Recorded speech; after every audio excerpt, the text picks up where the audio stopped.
Bonjour à tous, bienvenue dans Merci, on vous rappelle, le seul podcast qui vous plonge dans les coulisses du casting avec des histoires et des parcours incroyables.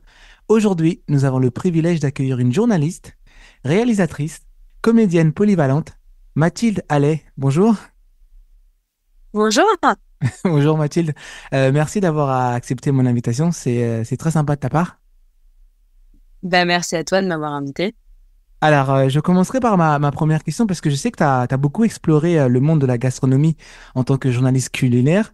Est-ce qu'il y a certaines plats qui t'ont surpris ou d'autres moins en fait? Est-ce qu'il y a des plats que tu connaissais pas et que tu as découvert en fait? Tu peux nous en parler?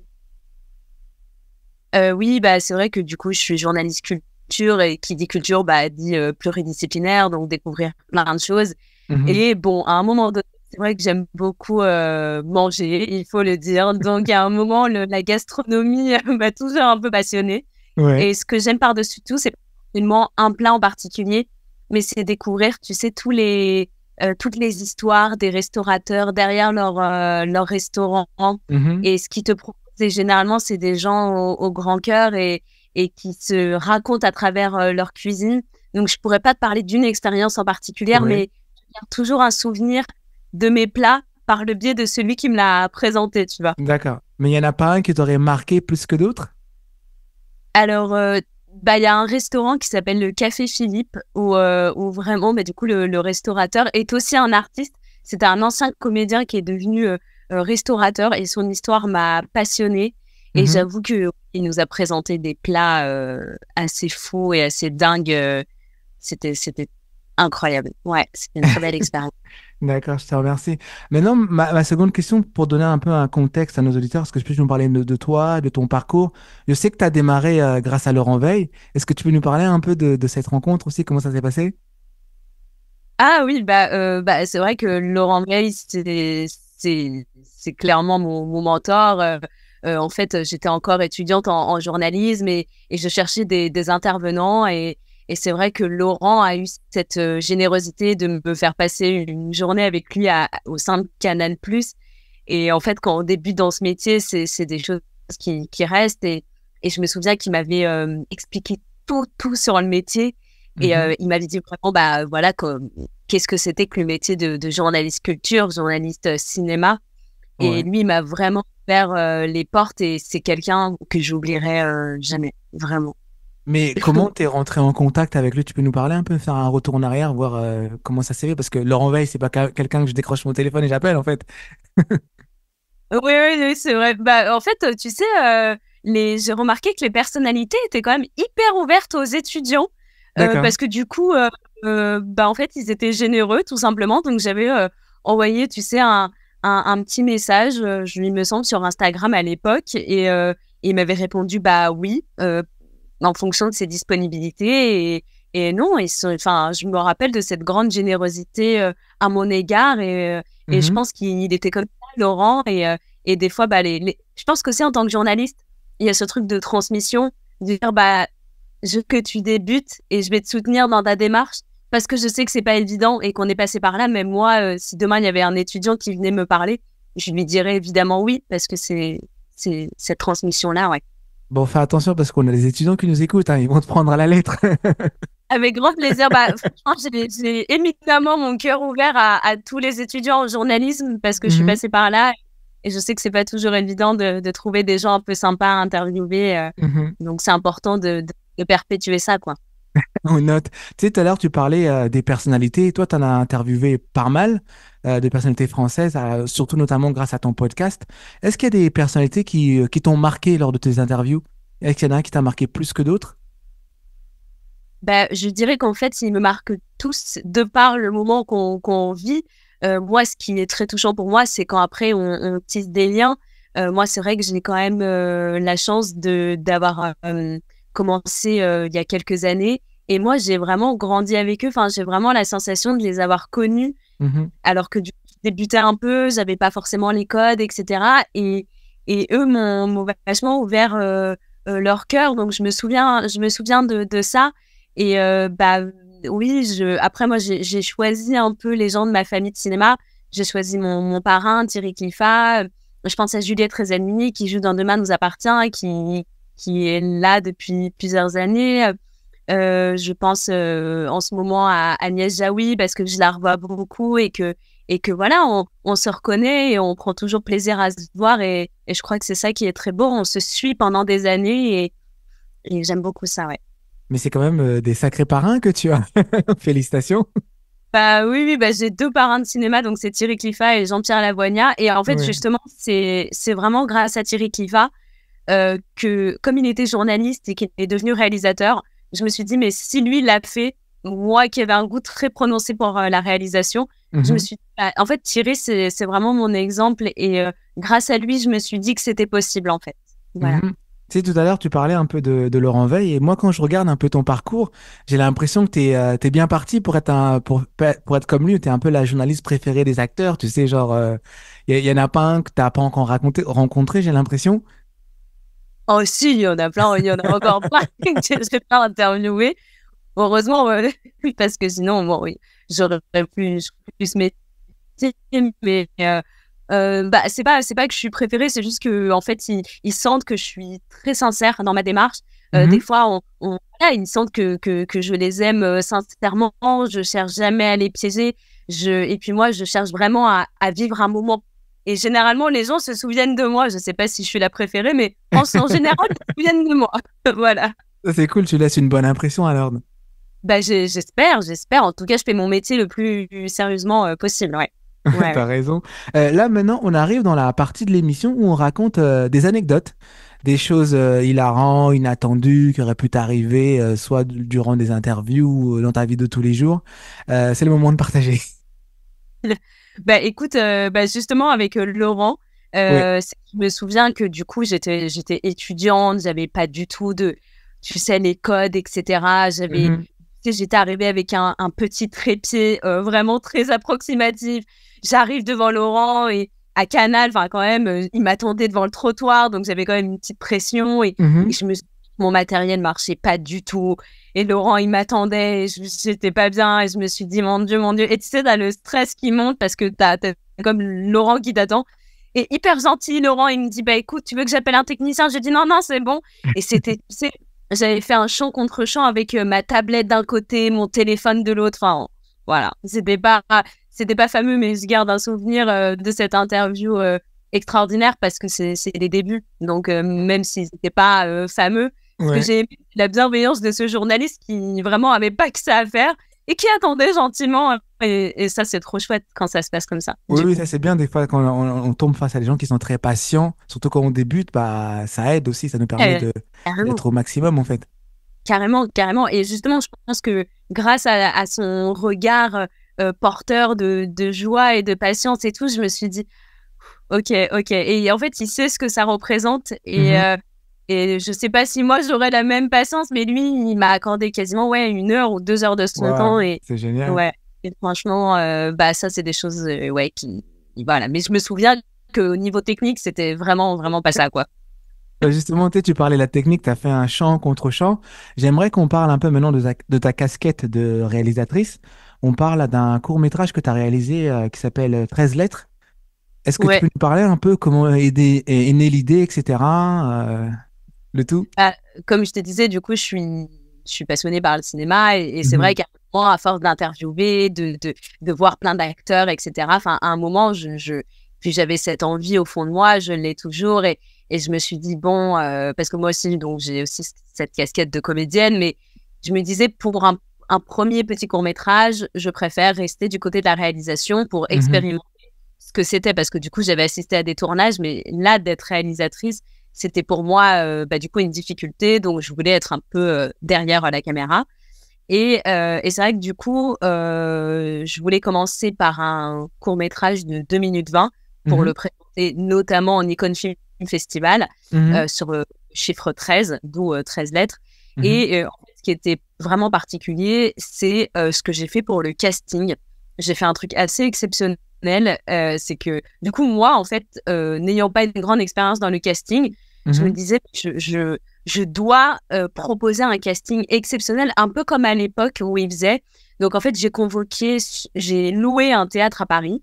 J'ai Waouh. convoqué pendant 2 jours 20 et 20 comédiens, et je les ai fait travailler ensemble parce que je me suis dit, même s'ils sont pas pris, au pire des cas, ils auront vécu quelque chose. Toujours cette histoire de vivre un moment qui est très présent chez moi. Mhm. En fait, j'ai fait session d'improvisation, jeu face caméra, et surtout, comme moi, il y a pas de parole dans mon film, je tenais à ce que niveau regard et niveau présence, ça Mhm. soit extrêmement important.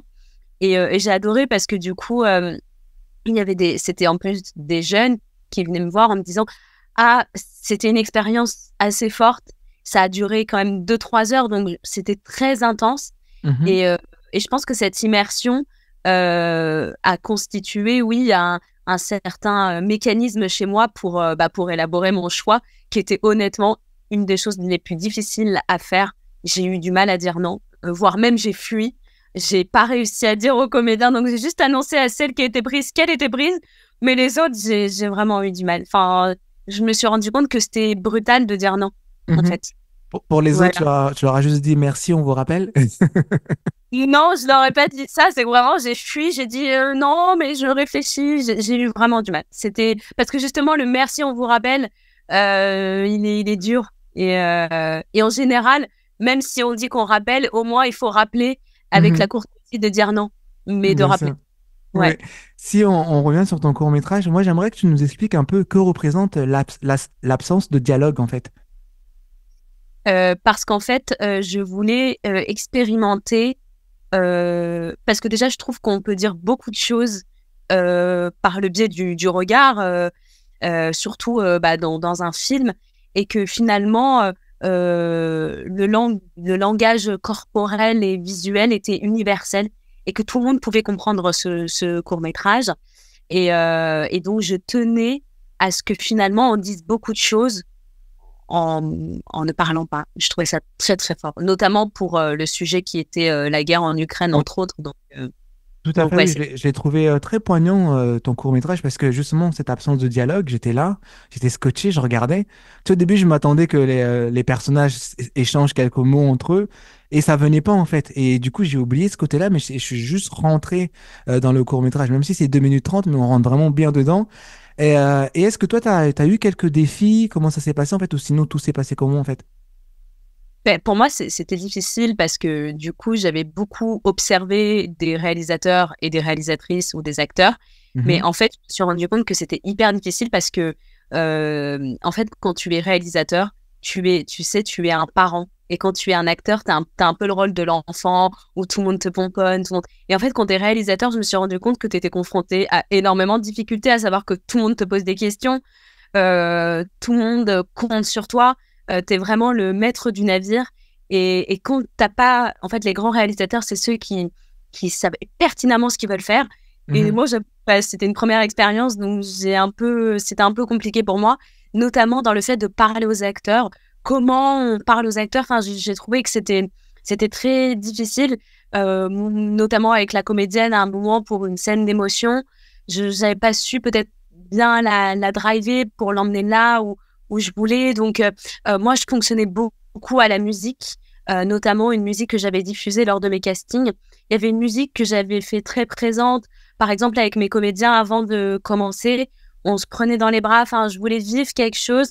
Je voulais qu'ils soient eux-mêmes, et ça s'est passé, ils étaient eux-mêmes très proches, une cohésion. Mais c'est vrai que sur le plateau, j'ai eu un peu du mal à tout gérer. Enfin, c'était pas évident à mettre en œuvre, en fait, parce que j'avais vraiment une équipe assez complète pour un premier court-métrage. Et du coup, oui, peut-être à certains moments, j'ai été un peu dépassée, quoi, tu vois. ouais, mais tu t'en sors bien parce que le résultat final est pas mal et il me semble que tu as remporté quelques prix aussi, non? J'ai réussi à le faire projeter dans plusieurs festivals, et notamment récemment où c'était la première fois en public, et j'étais dans la salle, et ça fait une émotion d'être parmi d'autres courts-métrages, et de sentir le public vibrer au diapason de ton film. C'est une émotion. Enfin, je l'ai vécu, ça m'a fait quelque chose. Ouais. Justement, tu dis le Ah. public vibrait. Comment ils ont accueilli ça? Est-ce qu'après, tu as pu échanger avec eux pour avoir un peu leurs avis, tout ça?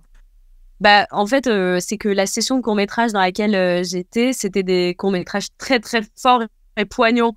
Donc, Mhm, donc, je pense que le mien faisait partie du lot. Après, je pense aussi que beaucoup de réalisateurs doivent se protéger.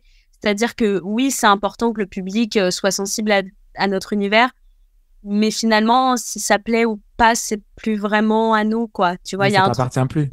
Ouais, en fait, je veux pas vivre avec l'angoisse de, voilà, moi, j'ai fait ce que j'ai pu, c'est une première expérience. C'est un projet qui me tient énormément à cœur parce qu'il y a un peu l'innocence de la première expérience, Mhm. mais la réception du public, après, je veux pas m'angoisser avec ça, quoi. D'accord. Là, tu reviens récemment d'un long tournage en Corse pour un long métrage. Est-ce que tu peux nous en parler un peu, comment ça s'est passé? Oui, bah, ça m'avait beaucoup touchée parce que du coup, c'était des réalisatrices que j'avais rencontrées il y a un an au Festival de Cannes et Mhm. elles défendaient justement ce film que je trouvais très fort et je leur avais dit, paraîtrait-il, vous allez gagner un prix. Je l'avais pressenti, elles ont gagné Mhm. et donc ils m'ont gentiment offert un petit rôle dans leur film qui s'appelle La Confrontation et qui sera diffusé notamment sur France 3 et il y aura pour la première fois mon nom au générique. Donc Ouais. oui, c'est des moments forts. Et puis en fait, il faut savoir que moi, je suis corse. Enfin, ouais, j'ai de la famille en Corse. Et Mhm. donc, je suis rentrée dans mes terres. Et de tourner chez soi en Corse, ça m'a fait quelque chose. Voilà, ouais. Donc là, C'était, c'était ta première expérience vraiment en tant que comédienne, parce que tu vas être créditée et tout ça. c'est la première fois que je suis créditée, mais c'est vrai que du coup, étant plus jeune, j'avais eu déjà l'occasion d'assister à beaucoup de réalisations de séries, Mhm. voilà, donc pas ma première expérience parce que j'avais déjà tourné dans quelques petits trucs, mais c'est la Mhm. première fois où il y a, oui, un petit rôle et je vais être Ouais. créditée au générique. Ouais. Mais en plus, là, t'as même pas eu besoin de passer de casting, tu m'as dit. Alors, on t'a juste offert le rôle comme ça.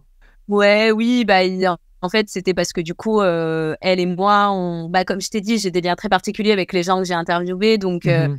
oui, en fait, en général, bah, ça s'est fait très naturellement. En fait, moi, je retournais en Corse et elles m'ont dit, bah, écoute, on va tourner. Est-ce que tu Ouais. veux venir? Et ouais, c'était super. Ouais, ouais. Et tu disais que c'est un petit rôle, mais comment tu t'es préparé quand même pour ça? Tu peux nous parler un peu de ta préparation?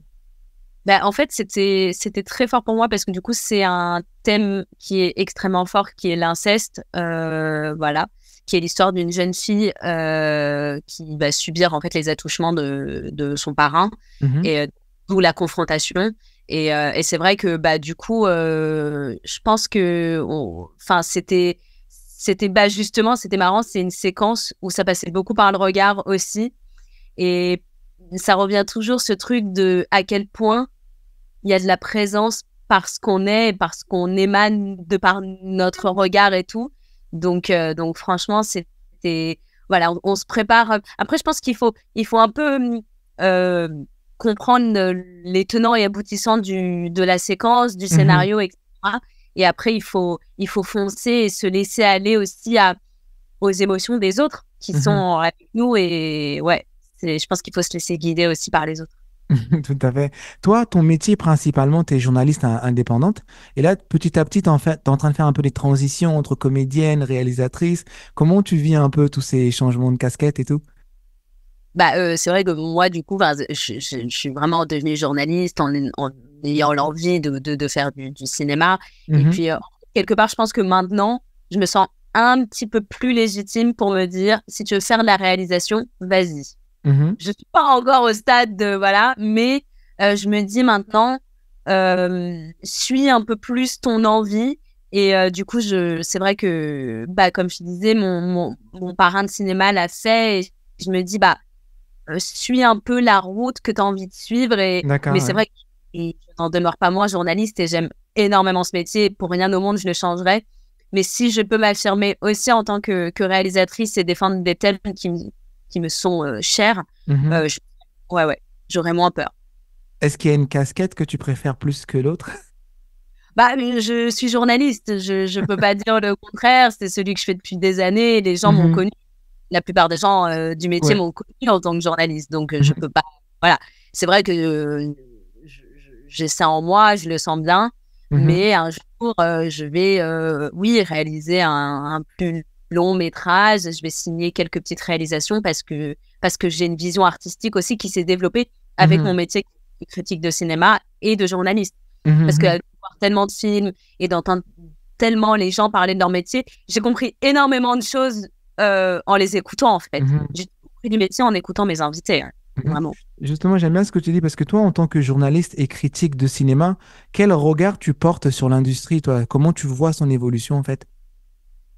En fait, du point de vue plus personnel, c'est ça? Ouais, plus du côté du journaliste, en fait, oui. En fait, moi, je trouve que le journaliste, il n'a pas une place évidente parce que du coup, je trouve qu'il est amené un peu à se statuer par rapport à certains films, etc. Après, Mhm, je pense que, parce que, tu vois, par exemple, c'est pas évident parce que quand, par exemple, on a un lien avec un acteur ou une actrice et que tu vois un film et qu'il n'est pas bon dedans, mais qu'en mhm, même temps, tu l'aimes personnellement, mais que tu es obligé de dire, c'est pas évident. En fait, le rôle du journaliste n'est pas évident, sachant que beaucoup d'artistes n'aiment pas les journalistes, il faut le dire. Il mhm, y en a d'autres parce que, en fait, il y a beaucoup de journalistes, enfin, qui se prétendent journalistes, qui ne le sont pas et qui, du coup, cherchent à piéger ou à parler que de la vie privée des acteurs ou à mhm, chercher les failles ou des anecdotes les concernant qui sont extrêmement personnelles et que je trouve, à titre personnel, déplacées. mhm, Et ça, les artistes, ils ont horreur. Du coup, quand ils comprennent que tu es dans une démarche vraiment professionnelle, en mhm. général, il y a un échange plus construit à ce propos. Ouais. D'accord.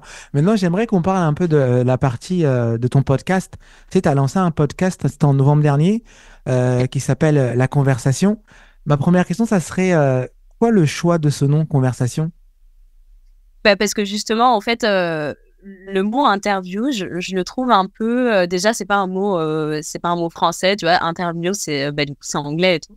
Et Mhm, en fait, je me suis dit, en fait, j'ai horreur, comme je te disais, des interviews aux allures d'interrogatoire, où tu es inquisiteur, où tu poses des questions hyper. Moi, je voulais vraiment me dire, en fait, on va discuter. Ça va être mhm, une conversation chorale, parce qu'en général, dans mon podcast, la particularité, c'est qu'il y a des proches de l'invité qui témoignent de près ou de loin. mhm. Donc, c'est une conversation où tout le monde discute. Et je tenais au fait que ce soit pas une simple interview, mais une vraie conversation entre deux êtres, et que des fois, il y avait des choses qui pouvaient se dire au cours de cette conversation, qui n'allaient Mhm. peut-être même pas être diffusées, parce que c'était fort ce qu'on se disait. Donc, la conversation, je trouvais que c'était un échange plus D'accord. que... C'est un échange, mais du coup, est-ce qu'il y avait des valeurs que toi, tu voulais transmettre par rapport à ça, en fait? En fait, ce que j'aime beaucoup En fait, je voulais qu'il y ait un côté très vaste. Parce qu'en fait, quand on écoute un peu mon podcast, il y a un peu de tout. Il y a des gens quand même venant d'univers très différents. Mhm, Ça vient du cinéma, de la gastronomie, de la photo. J'ai toujours mélangé les gens et les genres. Et je voulais surtout qu'on me mette pas dans une case, mais qu'en même temps, quand on évoque la conversation, ce soit gage de confiance, et mhm, qu'on se dise, ah, on va parler avec Mathilde plus que, tu vois. Donc, oui, le respect, la bienveillance, le respect du nom d'autrui. Je sens que des fois, c'est des sujets un peu sensibles, et je mets jamais à mal mon invité. Mon mhm, invité, c'est vraiment un peu comme quand tu reçois les gens chez toi, tu fais attention, tu vois tout de suite où est la sensibilité ou pas, mhm. et où est le curseur. Et des fois, quand je sens que c'est trop pour eux ou quoi, c'est le respect de mon invité, énormément. Je fais très attention à eux, Mhm. et en même temps, du coup, je force rien. Et en général, ça donne des très, très beaux échanges. Oui, ça donne des beaux Ouais. échanges et ça se voit aussi, sinon tu n'aurais pas autant cumulé d'autant d'invités avec des genres de la grande star. Tu vois, c'est pas n'importe qui que tu as eu comme invité. Donc ça, c'est génial. Il y a pas longtemps, j'ai vu, tu avais donné une interview dans un magazine, c'était ILA Magazine, et tu parlais dans ce magazine de ton histoire de enfant à adopter. Et je voulais savoir, est-ce que c'était important pour toi de partager cette histoire et de rendre aussi l'adoption accessible? Oui, en fait, c'est vrai que du coup, maintenant, en fait, pendant longtemps, j'ai tué cette histoire parce que, c'est une construction perpétuelle, et quelque part, je sentais bien que j'étais différente des autres dans mon approche des choses, des émotions, etc. Et j'ai eu longtemps honte de ça. Et puis, à l'occasion du mois des adoptés, je me sentais prête, en fait, dans mon parcours et de mon statut aussi de journaliste, d'assumer en fait mon histoire publiquement, en disant vraiment la réalité des choses, que c'est une quête d'identité très difficile, qu'on passe par beaucoup de choses. Mhm. Et oui, je compte faire de l'adoption un thème fort. Et voilà, il y a des projets artistiques aussi qui sont liés à ça. Mhm. Mais, mais je pense que, en fait, c'est un sujet tellement tabou, on en parle vraiment assez peu, en Mhm. fait. Et tu sais, il y a beaucoup de personnalités publiques qui ont adopté. Et j'ai été étonnée parce que tout le monde le savait, mais Bien sûr, personne n'en ouais. parlait. Ouais, ouais, ouais. Et je me disais, mais pourquoi? Enfin, j'ai l'impression que j'ai pas réellement eu de Mhm. modèle un peu, à Ouais. part Amandine Gay qui a fait un documentaire, mais Mhm. apparemment, il n'y avait pas grand monde qui en avait parlé. Mhm. Je voulais prendre un peu le relais en disant simplement haut et fort les failles, les Mhm. difficultés, et en même temps les belles choses aussi qui pouvaient découler d'une certaine maturité, des émotions, etc. Donc oui, c'est un sujet très fort. Et bizarrement, de cette une-là, on m'en a énormément parlé. Mhm. J'ai vraiment eu des retours dans la vie de gens qui me disaient: «Ah, je savais pas, mais je comprends mieux pourquoi et tout», et quelque part, j'avais senti que les gens m'avaient compris et ça m'avait touché ça. Mhm. Juste pour donner un contexte à nos auditeurs, tu as parlé tout à l'heure du mois de l'adoption. C'était en novembre. C'est une initiative qui a été lancée par Amandine Gay. Et tu parlais aussi qu'il y a beaucoup de personnalités qui ont adopté. Notamment, le plus connu, c'est Johnny Hallyday, on pourrait dire, Oui, c'est vrai. parmi les personnes qui ont effectué ça. Moi, je voulais savoir quel message, en fait, ou conseil, toi, tu souhaites transmettre à ceux qui sont également concernés par l'adoption. Décidément, j'ai du mal aujourd'hui avec l'adoption. Et si jamais ils veulent marcher sur tes traces, etc., quel conseil tu pourrais leur donner? Bah, je leur dirais, en tout cas, d'essayer de pas forcément se construire par le biais du regard des autres. Je sais que c'est Mhm, très difficile, mais en fait, c'est quelque part l'adoption, c'est un peu un fardeau qu'on porte seul. mhm, C'est une difficulté qu'on va éprouver seul parce que même parfois les parents adoptifs, etc., ne peuvent pas comprendre toujours les questions, le rejet, les difficultés, etc. mhm, Donc, je dirais simplement de bien s'entourer, voilà, d'aller à son rythme, et d'essayer voilà, de se construire, d'en parler parce que ça fait partie de soi. mhm, C'est pour ça que Amandine a fait une histoire à soi. C'est vraiment une histoire qui nous appartient. Et surtout aussi de ne pas hésiter d'aller vers d'autres enfants adoptés. C'est vrai que moi, j'en profite aujourd'hui, mais moi, en tout cas, ma porte et mon cœur sera vraiment ouvert à toutes les personnes qui sont adoptées au nez mhm. sous. Je répondrai toujours à leurs demandes par écrit parce que je sais ce que ça représente. Et donc, je veux être une oreille attentive Mhm. pour les qui éprouvent ça au quotidien. Justement, tu dis, tu sais ce que ça représente. Est-ce que, d'une manière ou d'une autre, ça influence un peu ta manière au quotidien d'aborder certains sujets, soit dans ton travail de journaliste ou de Mais réalisatrice? complètement. Ouais. Ouais, ouais, complètement. Je pense que quelque part, le journalisme, c'est aussi une quête vers l'autre. Et comme j'avais un goût des autres très prononcé, etc., mais je pense que c'est absolument pas anodin si je suis devenue journaliste. J'ai fait le lien après, mais oui, il y a une approche, une sensibilité. Le fait de questionner les autres sans cesse, c'est parce qu'on se questionne soi par le biais des autres. Et moi, la vie des gens me passionne et je pense que j'ai une approche de mon métier euh, qui est éminemment par le biais de la sensibilité. Tous mes invités, je les regarde avec une douceur et un amour peut-être un peu démesuré parce que euh, quand j'ai quelqu'un en face de moi, j'ai une âme devant moi et je suis extrêmement sensible à l'autre. Et je pense que ça, c'est une des particularités des enfants adoptés qui, du coup, sont très sensibles au monde extérieur, complètement. Mhm. Ouais, D'accord, oui. Là, de toute façon, on arrive dans la partie de l'émission où on parle promo. ok. Donc, tu peux nous parler de ce qui se passe dans ta carrière en ce moment, quels sont tes plans à venir, etc. Où est-ce qu'on peut te voir, où est-ce que nos auditeurs peuvent te voir? Oui, bah alors donc je vous invite à découvrir mon podcast La Conversation sur Arte Radio, mais c'est aussi disponible sur Spotify, Deezer, Amazon Music. Enfin, vraiment, on a essayé de toucher un maximum de monde. Normalement, le 27 avril, mon court-métrage 13 lettres sera projeté lors de la soirée Proje Night à Stein, il me semble. Donc, si vous voulez le découvrir, ça sera le moment. Voilà. J'ai fondé aussi une exposition photographique il y a quelques temps. Et je vous invite aussi à la découvrir. Ça s'appelle Ode à l'art féminin. J'ai exposé à Paris et à Arles. Et c'est un projet aussi qui me touche énormément parce que j'avais collaboré avec de nombreux artistes. Et, euh, et voilà. Et puis, il y a des petites choses qui se trament très prochainement. Donc, je vous invite vraiment à me suivre sur mathilde.lls sur Instagram. Je mets tout ce que je fais. Et puis voilà, on découvre pas mal de choses. Et est-ce que tu repenses à la réalisation? Tu te dis, ah, il faudrait que je réalise quelque chose bientôt ou pas? Oui, je compte réaliser un truc très très bientôt. Je peux pas Nous en trop dire dire. plus, oui. Mais Mhm. c'est un rapport ouais avec les sujets qu'on a On a évoqués abordé. et je pense que ça va toucher les auditeurs parce que ça va être très fort. Bon, tu reviendras nous en parler au moins. Mais pas avec plaisir quand tu veux. Là, on arrive dans la partie tips de l'émission, partie conseil en fait, parce que toi, tu jongles un peu entre journaliste, réalisatrice, comédienne, etc. Quels conseils précieux tu pourrais donner à des gens qui aimeraient un peu marcher sur tes pas, etc. en fait?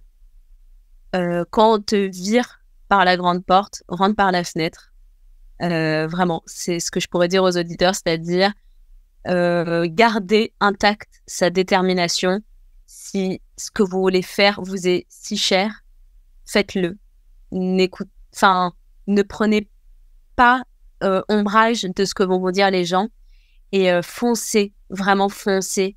N'ayez pas peur et faites les choses en pleine âme et conscience de ce que vous avez envie de faire et ne lâchez jamais parce que je sais qu'on peut être beaucoup découragé dans ce métier, mais honnêtement, si vous avez envie de faire ça, honnêtement, tout est possible. Le milieu du cinéma n'est pas si fermé que ça.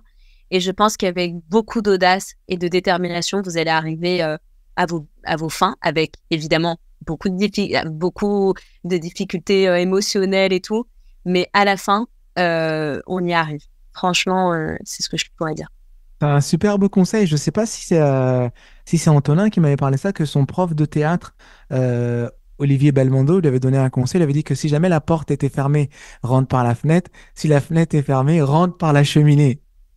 Mais j'en profite pour saluer Antonin Véram, qui est un ami et une personne que j'admire énormément de par son parcours, parce que je le trouve courageux, pareil, audacieux, passionné, et c'est quelqu'un qui n'a pas toujours eu la vie facile, je le sais également, et qui a fait de cette différence une force. Et voilà, et c'est quelqu'un que j'apprécie beaucoup personnellement et professionnellement, et je pense qu'il va aussi faire de belles choses dans les années à venir. Ouais. Merci Antonin, beaucoup, on Mathilde. t'embrasse. Merci. C'est toi. Tu parles avec sincérité, émotion, ça me touche en fait. C'est beau Bah, ce que tu c'est racontes. sincère, c'est tous les gens que je regrette rien de mon parcours jusqu'à présent et j'oublierai jamais toutes les personnes que j'ai croisées et si ça devait s'arrêter demain, je serais ravie de toutes les belles choses que je vis à ce métier et à ce métier-là, ouais. Merci beaucoup en tout cas, Mathilde Allais. C'était un plaisir d'échanger avec toi. On a appris beaucoup de choses sur ton parcours. Je te dis merci. On vous rappelle. Bah, merci à toi et on vous rappelle. Merci beaucoup, Mathilde. À bientôt. Annie. Bye bye. Ciao. Merci à vous tous.